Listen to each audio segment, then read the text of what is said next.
প্রশ্ন করি তোমার করবো করো চলো প্রশ্ন করি তোমার তার জবাব দাও আমার ইকোটা আরেকটু কমিয়ে দাও দাদা এক নাম্বারটা একটু এক নাম্বারটা কমিয়ে দাও। প্রশ্ন করি তোমার তার জবাব দাও আমার প্রশ্ন করি তোমার তার জবাব দাও আমার না যদি দাও জবাব করব ফাইন তোমার প্রশ্ন করি তোমার তার জবাব দাও আমার প্রশ্ন করি তোমার তার জবাব দাও আমার না যদি দাও জবাব করব ফাইন তোমার ফাইনটা একটু অল্প করে করো, পকেটে টাকা নেই। নাজিমউদ্দিন ভাই আছে তোমাকে দেবে ধার নেবো? আর ধারটা আমার দিকে। আচ্ছা ঠিক আছে, আমি ধার নেবো। চলো এখন ব্যাপারে তুমি যদি হেরে যাও নাজিমউদ্দিন ভাই টাকাটা দেবে, ঠিক আছে? হ্যাঁ কল্লা নিয়ে এসে তোমাকে 90 টাকা দাও। এখন ব্যাপার হলো প্রশ্নটা করি চলো করো করো। জানাজার রুকুয়ার জানাজার রুকুয়ার সিজদা ওই কেন নাই?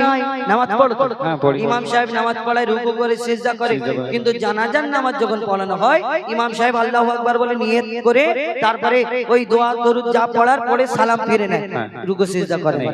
তাহলে কেন করে না? শোনো, জানাজার রুকুয়ার সিজদা ওই কেন নাই? জানাজার রুকুয়ার সিজদা ওই কেন নাই? উত্তর কেমন দাও তুমি দেখতে আজ আমি চাই। জানাজার রুকুয়ার সিজদা ওই কেন নাই?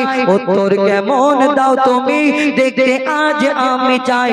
উত্তর যদি না পারো বুঝবো তুমি বেকার।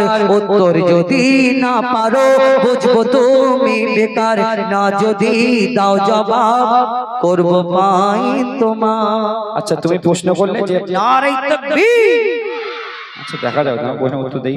তুমি প্রশ্ন করলে যে 5 ওয়াক্ত নামাজে রুকু সিজদা আছে, কিন্তু জানাজার নামাজে রুকু সিজদা নেই কেন? তাই তো, উত্তর দেবো কি? আমি কি তোমার প্রশ্ন? আচ্ছা কোচি একবার তাকবীর দাও তো। নারে তাকবীর। না শোনো তাহলে উত্তর দিচ্ছে। মাইয়াতের সামনে সিজদা যদি করা হয়, শুনছো তো নাকি? শুনছো মানে আমি কি কালা নাকি? আচ্ছা ঠিক আছে শোনো।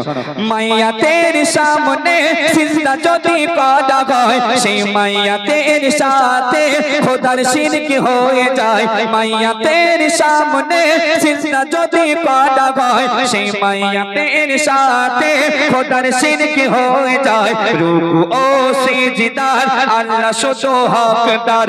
রুকু ও সিজদার আল্লাহ শুধু হকদার। দিলাম জবাব তোমার, দাও ফাইন এখন আমার। নারে তাকবীর। পাওয়ার দেখো। একটা উত্তর দে বলে ফাইন, এখন বাকি আছে, দাঁড়াও না, আমার দাদা আছে, টেনশন নিচ্ছে কেন? আচ্ছা বললে বুঝিয়ে দিই ব্যাপারটা। আমরা যখন ইমাম সাহেব যখন নামাজেতে সিজদা করে রুকু করে, তখন সামনে কিন্তু কেউ থাকে না। আর জানাজাটা হলো মাইয়াতের মাগফিরাতের জন্য দোয়া। আর ইমাম সাহেব ঠিক ওইভাবে সামনে দাঁড়ায়, আমরা যেমন নামাজের মতো দাঁড়াই, কিন্তু আমরা দোয়া দরুদ পড়ে আমরা সালাম ফিরি, মাইয়াতের জন্য দোয়া করে সালাম ফিরি।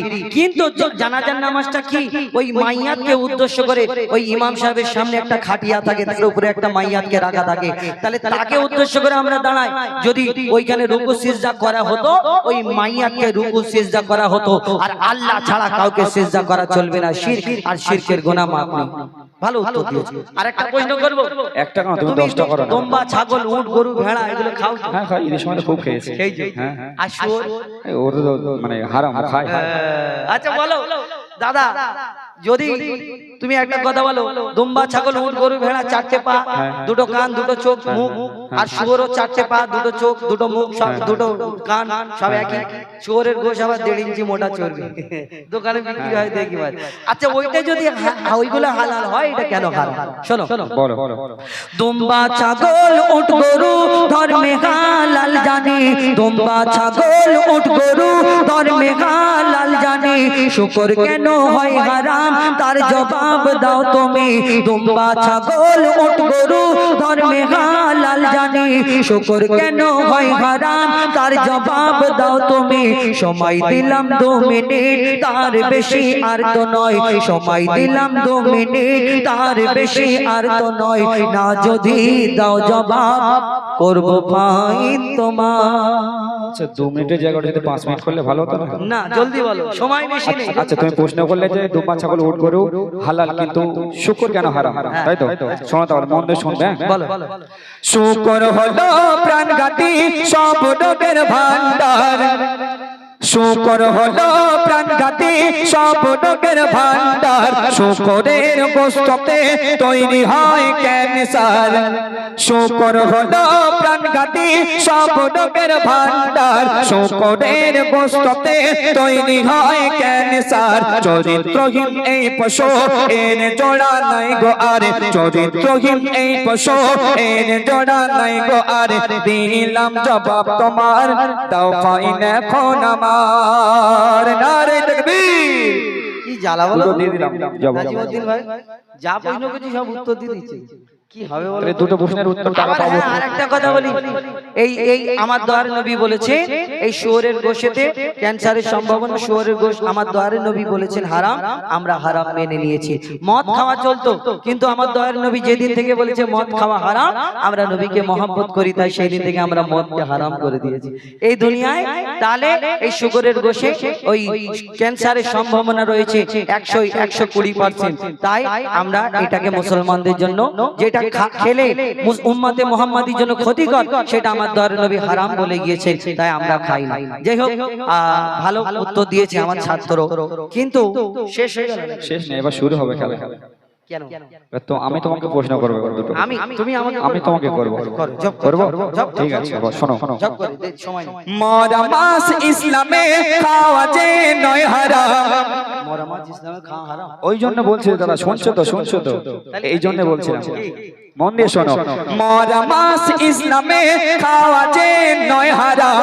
নয় হারাম। হ্যাঁ এই দাদা কিরকম উকি মেরে দেখতে রে। নয় হারাম, আমি তাই ভাবছি মাছ মরে পচে শুকিয়ে শুকো মাছ দিয়ে বেগুন দিয়ে রান্না করে খেয়ে নিচ্ছে, হারাম কি করে হবে? বলো। মরা মাস ইসলামে খাওয়া যে নয় হারাম, কিন্তু মরা মুরগি ওই খাওয়া কেন হারাম? মুরগি জবাই করে দিলে মরে যায় না, জবাইয়ের আগে যেগুলো মরে যায় বা ওই মোটকে দোকানে বিক্রি করে না, সেগুলো সেইগুলো কথা বলছি। বলো। মরা মাস ইসলামে খাওয়া যে নয় হারাম, কিন্তু মরা মুরগি ওই খাওয়া কেন হারাম? আশা রাখি এর জবাব দেবে সঠিক আমার, আশা রাখি এর জবাব দেবে সঠিক আমার। না যদি দাও জবাব করব ফাইন তোমার। বলে মরা মুরগি, তাও ঠিক বলেছো।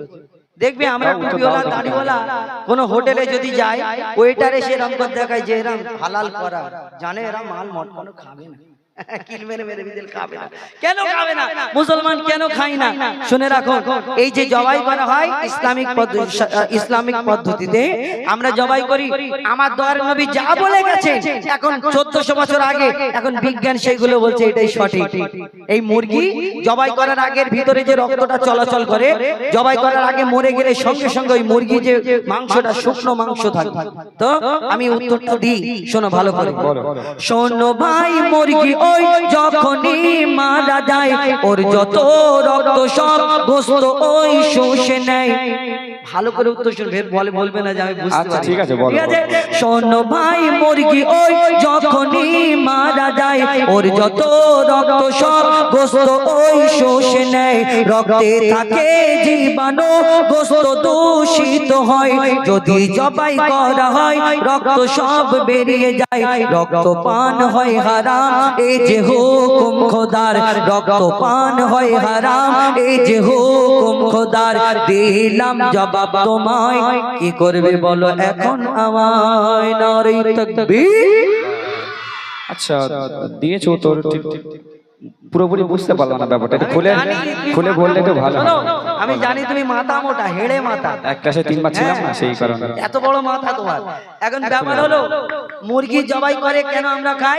ওর ভিতরে যে রক্তটা চলাচল করে জিন্দা থাকলে, ওই মুরগিটা যখন সঙ্গে সঙ্গে মেরে দেওয়া হয়, কেউ দেখবে মোটকে মেরে ফেলে দেয়, কেউ কিল মেরে ফেলে দেয়, তারপর খালফাস করে। তো ওই মেরে দেওয়ার সঙ্গে সঙ্গে ওর ভিতরে যে রক্তটা চলাচল করে, ওই রক্তটা যে মুরগির মাংসটা সাদা মাংস আস্তে আস্তে শুষে নেয়। আর ওই মাংসের ভিতরে যদি রক্ত, আল্লাহ বলে যে রক্ত পান করা হারাম, আর রক্তটা যদি মাংসে ঢুকে যায় সেই মাংসটা সঙ্গে আমাদের রক্তটাও খাওয়া হয়ে যাবে, তাহলে মাংসটা আর রক্তটা খেলে আমাদের মাংসটা হারাম হয়ে যাবে। উত্তর দিতে পারলাম? ঠিক আছে, আমি আর একটা প্রশ্ন করবো তোমাকে। জলদি কর, জলদি কর, জলদি কর। হ্যাঁ, কোরআনের কোন সূরায় বলো বিসমিল্লাহ নাই? নারে তাকবীর। বলো, তুমি হেরে গেলে কান ধরে মাপ চাই। আচ্ছা প্রথম উত্তরটা দাও, তারপর তো। আমি হারলে কান ধরবো। আচ্ছা ঠিক আছে, দেখা যাবে। নাও কোরআনের কোন সূরায় বলো বিসমিল্লাহ নাই? কোরআনের কোন সূরায় বলো বিসমিল্লাহ নাই? কেমন তুমি বাহাদুর তার প্রমাণ দেখতে চাই।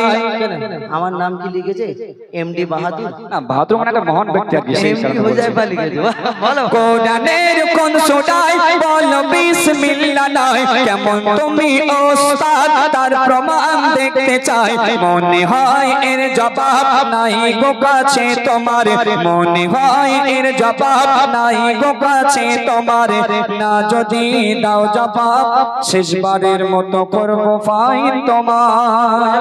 শেষবার আর প্রথমবার ভুলে যাও, কান ধরে। আচ্ছা উত্তরটা দাও, তারপর বলো। বলো। তাহলে মন দিয়ে শুনে নাও ছোট ভাই, তাহলে মন দিয়ে শুনে নাও ছোট ভাই। কোরআনের সূরা, বলবো, কোরআনের সূরা তওবাতে বিসমিল্লাহ নাই। এবার তুমি হার স্বীকার করো সামনে সবার, এবার তুমি হার স্বীকার করো সামনে সবার। দিলাম জবাব তোমায়, কান ধরার জন্য হও তৈয়ার। নারে তাকবীর।